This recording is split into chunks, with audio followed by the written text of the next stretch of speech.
Joe, tell us all about the wonderful world of the Oathmark turn. Alrighty, so as with most of your war games, Oathmark is divided into turns. That said, it's an alternating activation system. But before you get to that, you roll for initiative. Both players will roll 2d10 with the single highest die rolling. That's pretty simple in and of itself. There is one thing to note there. Rolls of doubles by either players can trigger special events, and if players roll all four the same on 4 dice, it can trigger a catastrophic event. So this is a chance to bring a little extra randomness and a little more narrative into the game. Strange events can be things like finding an old Oathmark on the battlefield that renews your men's courage, or a random arrow striking an officer, giving you a moment of giving that unit pause. Or you can occasionally have the catastrophic event, which is something really big and catastrophic, such as a dragon duel happening in the middle of your battle, or a volcano erupting or something. These are incredibly rare, as the 1 in 1,000 chance of occurring each initiative roll dictates. But that's where you start, and obviously the person who ends up with the highest roll is going to get the first activation. And as we'll see in a moment, that can be incredibly important. Okay, so activation rolls, alternate movement. What can we... Just take us through then, what happens when we do an activation roll? Okay, so say I've won initiative. That basically means I get to attempt to activate one unit first. So I choose any of my units on the board, and I make an activation roll. So every unit has an activation stat. Your elves, who are the most organized units, do it on a 3, so I'd roll 2 dice, and if I can get a 3 and higher on either of those, the elves activate. If they were to fail that roll, they would still get to move, but they can only take a simple action. So in that case, basically they could do one move or maneuver, but what they couldn't do is contact the enemy. They're kind of disorganized for the moment and trying to figure it out. However, let's say they do successfully activate. They now get 2 actions, essentially. An action can be movement, which is to just move straight forward to one side or the other or backwards. It can be a maneuver, so perform a wheel, pivot, or about face. Or they can do something like shooting. So the biggest thing, and the one they're most likely to do, is to move into combat. So any move that takes you into another unit is a move into combat. Now what's really important about this, and really important about activation, is if my unit moves into an enemy unit, a round of combat is fought, that enemy unit also counts as activated for the turn. So it will not get its kind of own activation. So I activate my elves, I shoot at the dwarves. Play now passes to the other player. He selects a unit, rolls for activation, and will activate it. So quickly you'll come to see that it becomes very important which unit you choose to activate when, because are you getting the jump on them and ensuring that they're not going to be able to maneuver later in the turn? Some units, most notably goblins and cavalry, get a large bonus to their attack if they are the active charging unit. So, early in the turn, I may want to activate them because I know I want to be the one to attack the humans and not kind of cede that initiative to them. So activation is really one of the key aspects of the game and one of the real key decision-making points. Okay. And in terms of actions, can you combine them? So can you shoot them, move? Does it happen in any particular order? No, you can do any order you want. So yeah, you can move and shoot and move. If you do move and shoot, there is a penalty to the shooting, but or if you have a spellcaster, you can cast a spell and move. You can also double move, so you can move forward, say 6 inches for the elves, and then take a second move. That second move will be at half movement. So this unit of elves could, in theory, move 9 inches forward if that's all they did. More common is to, say, wheel the unit as their first action and then move forward and move 6 inches. So, but you could just as easily move and then wheel. It doesn't make any difference. Okay. So, Joe, if you could take us through a round of combat, that would be all right. So let's say I've managed to activate my Wolf Riders. They're much better on the charge, so I'm going to get them in there. So they charge into this. They'd actually move straight forward and then align to the enemy unit. So like that. What's key to know about combat, first off, is that both players will be rolling. Both players will be rolling to inflict casualties. So it's really a round of combat between the 2 units.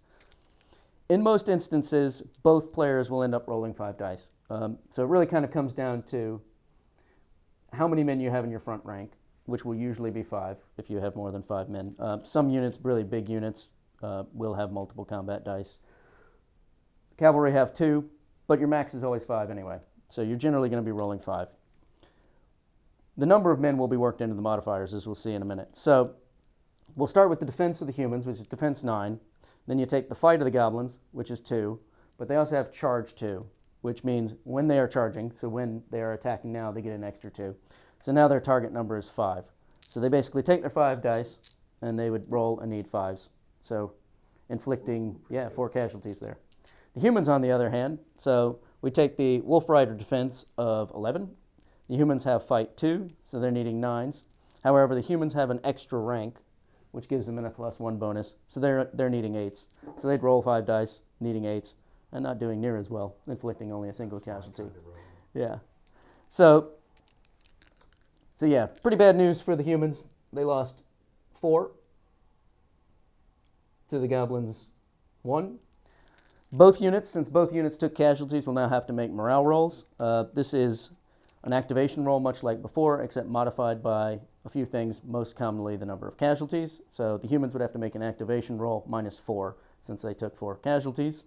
Their activation is 5, so they need 9s on 2 dice, so not a great chance. They failed it. They are now disordered.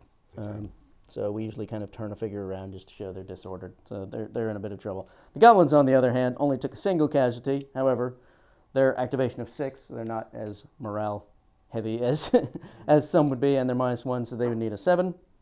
But they rolled a 7. They're fine. The final thing in combat, the unit that inflicted more casualties can choose to push the enemy back either 1 inch or 6 inches. In a case like this, where the goblins have a pretty clear advantage going into this fight, they'd probably choose to push back 1 inch so that they're in position next turn to try to charge again, because again, they'll want to charge. That's what they want to do. The other important thing to note here is, of course, the humans will now count as activated for the turn since they got attacked. So that's a quick round of combat. One thing to note, there is one type of character called the champion.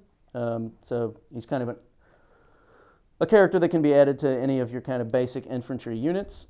He is not a character in a command and control sense. He is a character in a very much a killing sense. Should you have a champion in your unit, you get to replace one of your dice with the champion die. And when you're rolling, 10, that's actually quite a good thing. So if he hits, he does double damage. So normally you would do 1 wound, he would do 2. However, if you roll a 10, you can decide to apply all of that damage to the enemy unit's leader. If the unit has a character like a champion, that would be the champion. If they don't, it's just the unit's officer. Either way, that's going to kill any minor one because it's 2 points of damage. This has a huge impact on the morale rolls for the rest of the game. For the rest of the game, that unit would only roll 1 die for morale instead of 2. So that's a quick and dirty look at combat and your champions. Thanks. Right, so just one more thing. Yep. Anybody who's watching this game right now, our little corner of the game, Yes.